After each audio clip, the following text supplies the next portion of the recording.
All Two right, of all them, right. that is. Here we go. This is one Okay. card that I watched here. Now this one was a telltale right here.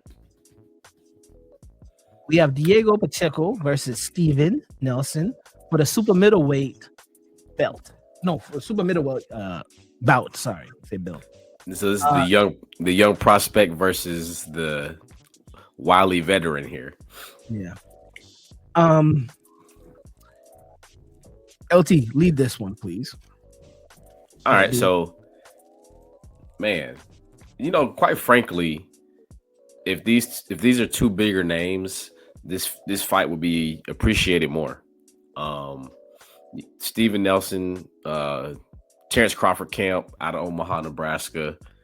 They treat their camp like a franchise, like a team, because they don't have much in Omaha. One of Salute Bomac. Terrence, one of Terrence's sparring partners, iron sharpening iron. Diego Pacheco, on the other hand, is with the David Benavidez camp, right? So this ain't the first time these two camps have collided, because Jose Benavidez famously fought Terrence Crawford after Good after fight his. with Terrence Crawford too. A Mhm. great fight. One of the most challenging fights Terrence Crawford has had in his whole career. Jose gave So him a this beat.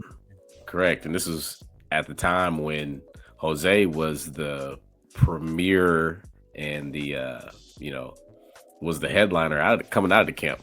But with that said, both gentlemen represented their camps well. Um, Pacheco just proved to have youth on his side and to be just a little more cleaner. Did you guys get to see any of this? Or? Mhm. I'll go. Pacheco like showed that he had another gear in him. He looked like he was in trouble for a little bit.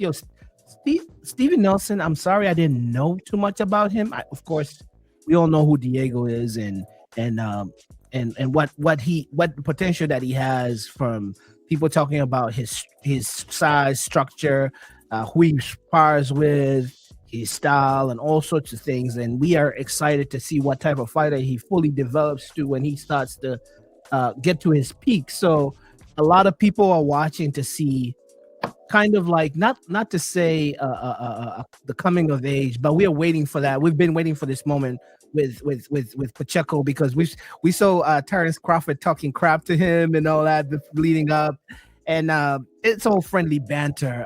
But I was not impressed with him with this fight, or I was more impressed with how Steven Nelson gave him a hard time. But like like you said, Diego had more gears in him that helped him sustain that unanimous. It was a tight unanimous. To me, it could have been a split if you had left it to me. But they carded it as unanimous. They scored it as unanimous, so I respect that. Yeah, I think one of the major factors is that Diego was actually able to uh, do some damage to Steve Nelson. I want to say maybe it was that left thigh. Mhm. Um, Yeah. cut him open, and then also there was visibly some swelling there too. So Hmm. Mhm. Yeah. Well, I really thought uh, Nelson. I almost said overachieved. Let me take. I don't want to say that. He fought a good fight. He just looked to me to be someone that is just past their prime. Seeing to me that the foot speed that I feel like you see a guy feel like he knows what to do, but he's not able to like get it in gear, and that's kind of what I feel like. I liked his movement. I just thought like that the foot speed needed to close the gap against a taller fighter wasn't there, and I thought that's where his age was showing, and maybe potentially some of the ring rust because of he got into boxing later in life, and then he also had a layoff. I was trying to get the how long he was off, but he had some stuff outside the ring. I believe he had a shooting incident, so from he had a 2 year layoff from September 2020 to December 2022.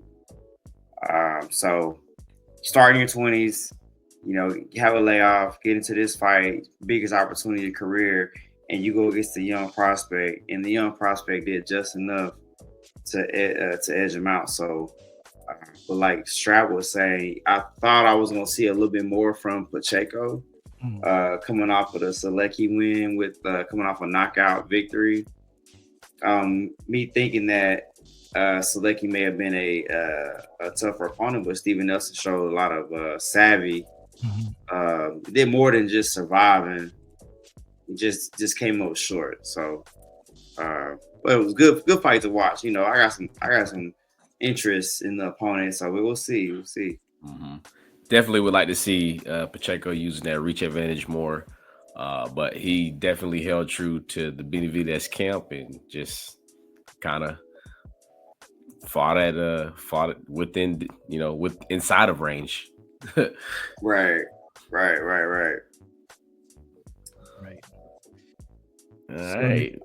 I didn't give them considerations of being in that camp, so he just making me think even a little more differently about the fight.